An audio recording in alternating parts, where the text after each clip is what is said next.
नमस्कार विद्यार्थी मित्रांनो, अभ्यास मित्र परिवारामध्ये तुम्हा सर्वांचं स्वागत आहे. मित्रांनो, आजच्या या लेक्चरमध्ये तुम्हाला महत्त्वपूर्ण अशी जी काही माहिती आहे ती या ठिकाणी मिळणार आहे. आजच्या टॉपिकमध्ये आपण महाराष्ट्रातील खनिज संपत्ती त्या ठिकाणी अभ्यासणार आहोत. कोणत्या भागामध्ये कोणतं खनिज सापडतं आणि त्या खनिजाचा नेमका उपयोग काय आहे यावर परीक्षेमध्ये हमखास प्रश्न विचारला जातो. मित्रांनो, त्यासाठी हे लेक्चर शेवटपर्यंत बघा. नक्कीच तुम्हाला परीक्षेमध्ये तुमचे जे काही मार्क्स आहेत त्या घटकावरचे ते त्या ठिकाणी फिक्स होणार आहेत याची खात्री आहे. ठीक आहे, तर आपण बघूयात की नेमकं कोणत्या भागामध्ये कोणतं खनिज सापडतं आणि त्याचा उपयोग काय आहे. चला तर मग सुरुवात करूयात आजच्या या लेक्चरला. तर बघा, महाराष्ट्रातील खनिज संपत्ती आपण त्या ठिकाणी अभ्यासत आहोत.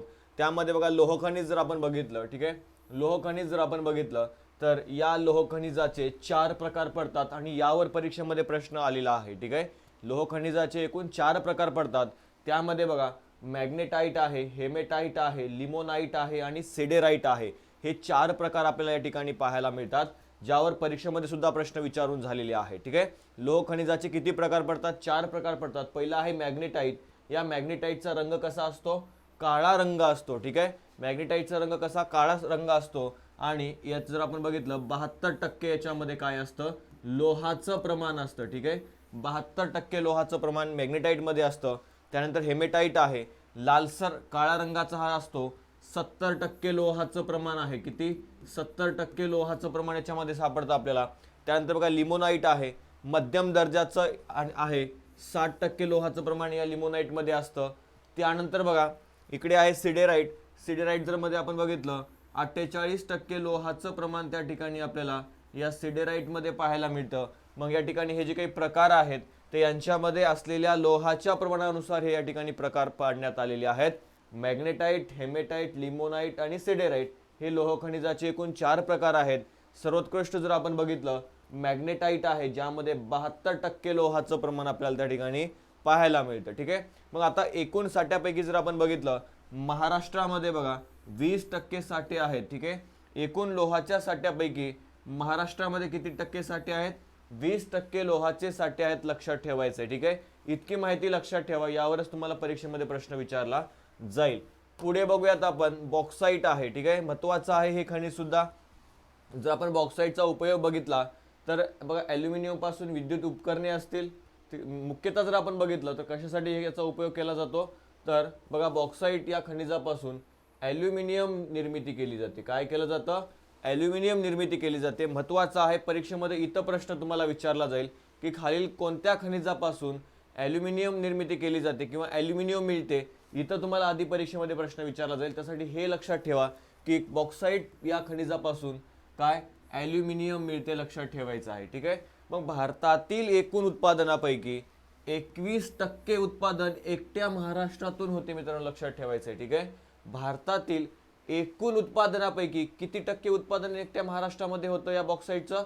तर 21% उत्पादन एकट्या महाराष्ट्रामधून या बॉक्साईटचं होतं. त्यानंतर बघा, आता हे जे काही बॉक्साईट आहे, मग या बॉक्साईटचा अजून उपयोग काय आहे? इथं सुद्धा येऊ शकतो एखाद्या वेळेस प्रश्न. तर बघा, ॲल्युमिनियम पासून विद्युत उपकरणे, विजेच्या तारा, त्यानंतर ग्रह उपयोगीच्या काही वस्तू आहेत, यंत्रसामग्री आहे, विमाने, वाहनांची सुट्टे भाग, सिमेंट आणि लोहपूल उद्योगामध्ये सुद्धा काय केलं जातं? तर या उपयोग या बॉक्साईटचा केला जातो. कशा कशामध्ये? विद्युत उपकरणे, विजेच्या तारा, ग्रह उपयोगी जे काही भांडी आहेत, विमान सुद्धा आपण जर बघितलं, विमानाचे जे काही भाग आहेत ते सुद्धा त्या ठिकाणी बनवण्यासाठी वापरलं जातं आणि वाहनांचे सुट्टे भाग सुद्धा या ठिकाणी बनवण्यासाठी या बॉक्साईट पासून मिळालेल्या ॲल्युमिनियमचा उपयोग त्या ठिकाणी केला जातो. मग आता कोणत्या भागामध्ये हे खनिज सापडतं? तर बघा, कोल्हापूर आहे. ठीक आहे, कोल्हापूरमध्ये राधानगरी, चंदगड आणि शाहूवाडी या भागामध्ये आपल्याला या बॉक्साईटचे साठे सापडतात. रायगडमध्ये रोहा आणि श्रीवर्धन या भागामध्ये आपल्याला बॉक्साईटचे साठे सापडतात. रत्नागिरीमध्ये जर आपण बघितलं, दापोली आणि मंडणगड भागामध्ये या ठिकाणी आपल्याला बॉक्साईटचे साठे सापडतात. आणि सिंधुदुर्गमध्ये सुद्धा काही भागांमध्ये आपल्याला काय सापडतात? तर या बॉक्साईटचे साठे त्या ठिकाणी सापडतात. ठीक आहे, लक्षात ठेवायचे, साठे लक्षात ठेवायचे, ठिकाण लक्षात ठेवायचे. कोल्हापूरमध्ये राधानगरी, चंदगड आणि शाहूवाडी, रायगडमध्ये रोहा आणि श्रीवर्धन, रत्नागिरीमध्ये दापोली आणि मंडणगड या परिसरामध्ये आपल्याला काय सापडतात? तर या बॉक्साईटचे साठे सापडतात. मित्रांनो, लक्षात ठेवायचं आहे. मग तुम्हाला या चित्रामध्ये दिसत असेल तर अशा प्रकारचं हे बॉक्साईट असतं आणि या बॉक्साईटमध्ये तुम्हाला इकडे छोटे छोटे जे डॉट डॉट दिसत आहेत ते काय आहे? मध्ये बॉक्साईट आहे या दगडामध्ये. ठीक आहे, खनिज आहे, महत्त्वाचं खनिज आहे, ज्याचा उपयोग जर आपण बघितलं तर महत्त्वाच्या ठिकाणी केला जातो. यानंतर आहे क्रोमाइट. ठीक आहे, आता भारतातील एकूण साठ्यापैकी 10% साठे जर आपण बघितले तर कुठं आहेत? महाराष्ट्रामध्ये आहेत. ठीक आहे, भारतातल्या एकूण साठ्यापैकी क्रोमाइटचे साठे महाराष्ट्रामध्ये किती टक्के आहेत? 10% आहेत, लक्षात ठेवा. मग आता या क्रोमाइटचा नेमका उपयोग काय केला जातो बघून घेऊयात आपण. रसायन आणि धातू उद्योगामध्ये या क्रोमाइटचा वापर केला जातो. त्याचबरोबर किमती खड्यावर प्रक्रिया करणाऱ्या उद्योगामध्ये सुद्धा काय केलं जातं? या क्रोमाइटचा उपयोग केला जातो. आता किमती खडे म्हणजे काय? हिरे, जवाहर ज्याला आपण म्हणतो, यांच्यावर जर आपण बघितलं, यांच्यावर प्रक्रिया करण्यासाठी त्या उद्योगांमध्ये काय केलं जातं? या क्रोमाइटचा उपयोग केला जातो. ठीक आहे, रसायन, धातू उद्योग आणि किमती खड्यावर प्रक्रिया करणाऱ्या उद्योगांमध्ये काय केलं जातं? या क्रोमाइटचा उपयोग केला जातो. ठीक आहे, आता प्रमुख साठे जर आपण बघितले, प्रमुख साठे कुठं कुठं आहेत? मग सिंधुदुर्ग आहे, भंडारा आहे आणि नागपूर आहे. आता या जिल्ह्यांमध्ये कोणत्या भागामध्ये सापडते? तर सिंधुदुर्गमध्ये कणकवली, जाणवली, वागदे या परिसरामध्ये सापडते. भंडाऱ्यामध्ये पोणी, नागपूरमध्ये टंका हे जो काही भाग आहे टका, या भागामध्ये या परिसरामध्ये आपल्याला काय सापडते? तर हे क्रोमाइट सापडते. महत्त्वाचं खनिज आहे. रसायन धातू उद्योग असतील किंवा किमती खड्यावर प्रक्रिया असेल, यासाठी काय केला जातो? या क्रोमाइटचा उपयोग केला जातो. तुम्हाला या चित्रामध्ये दिसत असेल बघा, अशा प्रकारचं काय असतं? तर हे क्रोमाइट खनिज असतं, लक्षात घ्यायचं आहे. ठीक आहे, क्रोमाइट खनिज कसं दिसतं? तर अशा प्रकारचं दिसतं, लक्षात ठेवा. ठीक आहे, त्यानंतर पुढे जाऊयात आपण. पुढचं खनिज आहे मॅग्नीज. ठीक आहे, महत्त्वाचं खनिज आहे हे सुद्धा. आता भारतातील एकूण साठ्यापैकी मॅग्नीजचे जर आपण बघितलं तर जवळपास 40% साठे एकट्या महाराष्ट्रामध्ये आहेत मित्रांनो. ठीक आहे, महत्त्वाचं आहे. मॅग्नीजचं जर आपण बघितलं, साठे जर आपण बघितलं, त्या ठिकाणी मोठ्या प्रमाणामध्ये मॅग्नीजचे साठे या महाराष्ट्रामध्ये आपल्याला त्या ठिकाणी सापडतात. आता या मॅग्नीजचा नेमका उपयोग काय आहे मग? तर बघा, लक्षात ठेवायचं आहे, ओतीव लोखंड तयार करण्यासाठी तसेच फेरा मॅग्नीज व सिलिकॉन मॅग्नीज याचा उपयोग रंग रसायने, काच, बॅटरी, सेल इत्यादीसाठी याचा उपयोग त्या ठिकाणी केला जातो. ठीक आहे, महाराष्ट्रामध्ये एकूण साठे किती आहेत? भारताच्या 40% साठे महाराष्ट्रामध्ये आहेत. उपयोग कुठं कुठं केला जातो याचा? तर बघा, ओतीव लोखंड तयार करण्यासाठी तसेच फेरा मॅग्नीज आणि सिलिकॉन मॅग्नीज या मॅग्नीज खनिजाचा उपयोग जर आपण बघितला, रसायन उद्योग आहे, काच उद्योग आहे, बॅटरीचे सेल इत्यादीसाठी काय केला जातो? तर या ठिकाणी या मॅग्नीजचा उपयोग केला जातो. मग आता महाराष्ट्रामध्ये या मॅग्नीजच्या प्रमुख खाणी कुठं कुठं आहेत? तर बघा, नागपूरमध्ये आहेत, भंडारामध्ये आहेत आणि सिंधुदुर्गमध्ये आहेत. मग आता नागपूरमध्ये कुठे आहेत? कनान, पेंच नदीच्या खोऱ्यात, रामटेक आणि सावनेर परिसरामध्ये आपल्याला जर बघितलं काय आहेत त्या मॅग्नीजचे साठे तिथं पाहायला मिळतात. भंडाऱ्यामध्ये बघा, तुमसर, कन्हान आणि या ठिकाणी जर आपण बघितलं या परिसरामध्ये त्या ठिकाणी सापडतात. सिंधुदुर्गमध्ये बघा, सावंतवाडी, वेंगुर्ला आणि कणकवली या परिसरामध्ये काय आहेत? तर या मॅग्नीजचे साठे विपुल प्रमाणामध्ये आपल्याला त्या ठिकाणी पाहायला मिळतात. ठीक आहे, भारतातील एकूण साठ्यापैकी 40% साठे इथं आहेत. उपयोग जर आपण बघितला तर रंग आहे, काच आहे, बॅटरी, सेल याच्यामध्ये त्याचा उपयोग केला जातो. त्याचप्रमाणे प्रमुख खाणी कुठं आहेत? नागपूर, भंडारा आणि सिंधुदुर्ग जिल्ह्यामध्ये या मॅग्नीजच्या आपल्याला प्रमुख खाणी त्या ठिकाणी सापडतात, लक्षात घ्यायचं आहे. ठीक आहे, पुढे जाऊयात. चुनखडी आहे, महत्त्वाचं आहे चुनखडी सुद्धा. आता भारतातील एकूण साठ्यापैकी चुनखडीचे साठे महाराष्ट्रामध्ये किती टक्के आहेत? तर महाराष्ट्रामध्ये 9% चुनखडीचे साठे आहेत. ठीक आहे, मग आता या उपयोग काय आहे या चुनखडीचा? तर लक्षात ठेवायचं आहे, सिमेंट उद्योगात सिमेंट तयार करण्याकरिता, कागद, साखर उद्योगामध्ये सुद्धा काय केलं जातं? या चुनखडीचा उपयोग केला जातो. लक्षात ठेवायचं आहे, काय काय म्हटलं इथं? सिमेंट उद्योगात सिमेंट तयार करण्यासाठी, कागद उद्योगामध्ये, कापड उद्योगामध्ये आणि इथं लक्षात ठेवायचं आहे साखर उद्योगामध्ये सुद्धा म्हटलं. इथं विचारला जाऊ शकतो प्रश्न, साखर उद्योगामध्ये सुद्धा काय केलं जातो? तर या चुनखडीचा उपयोग केला जातो, लक्षात घ्या. आता प्रमुख साठे कुठं आहेत या चुनखडीचे महाराष्ट्रामध्ये? तर यवतमाळ, चंद्रपूर, नागपूर, गडचिरोली या भागामध्ये जर आपण बघितलं तर या चुनखडीचे साठे आपल्याला पाहायला मिळतात. मग आता चुनखडीचे साठे कोणत्या जिल्ह्यामध्ये, कोणत्या भागामध्ये जर प्रश्न आला तर लक्षात घ्यायचं आहे, यवतमाळमध्ये, वणी तालुक्यातील मांजरी, राजूर, वेळापूर या भागामध्ये या ठिकाणी या चुनखडीचे साठे आहेत. सर्वाधिक जर आपण बघितलं तर या यवतमाळमध्ये आपल्याला चुनखडीचे साठे या ठिकाणी पाहायला मिळतात. ठीक आहे, त्यानंतर चंद्रपूरमध्ये बघा, राजुरा आहे, वडोदा आहे, नंदगाव आहे या परिसरामध्ये काय आहेत? तर या चुनखडीचे साठे आहेत. नागपूरमध्ये रामटेक आणि सावनेर या टेकड्यांच्या परिसरामध्ये सुद्धा आपल्याला चुनखडीचे साठे मोठ्या प्रमाणामध्ये आढळतात. गडचिरोलीमध्ये बघा देवलमारी आणि काट्टेपाली या ठिकाणी या भागांमध्ये या चुनखडीचे साठे सर्वाधिक आपल्याला सांगता येतात. ठीक आहे. किती टक्के? एकूण साठ्यापैकी भारतातल्या 9% साठे महाराष्ट्रात आहेत. सिमेंट तयार करण्यासाठी उपयोग होतो. कागद निर्मिती असेल, कापड उद्योग असेल, साखर उद्योग असेल, या उद्योगांमध्ये याचा उपयोग केला जातो. आणि प्रमुख साठे यवतमाळ, चंद्रपूर, नागपूर आणि गडचिरोली या परिसरामध्ये आपल्याला या चुनखडीचे साठे त्या ठिकाणी पाहायला मिळतात. यस, पुढे जाऊयात. पुढे बघा दगडी कोळसा आहे. ठीक आहे. दगडी कोळसा आहे, महत्त्वाचा आहे.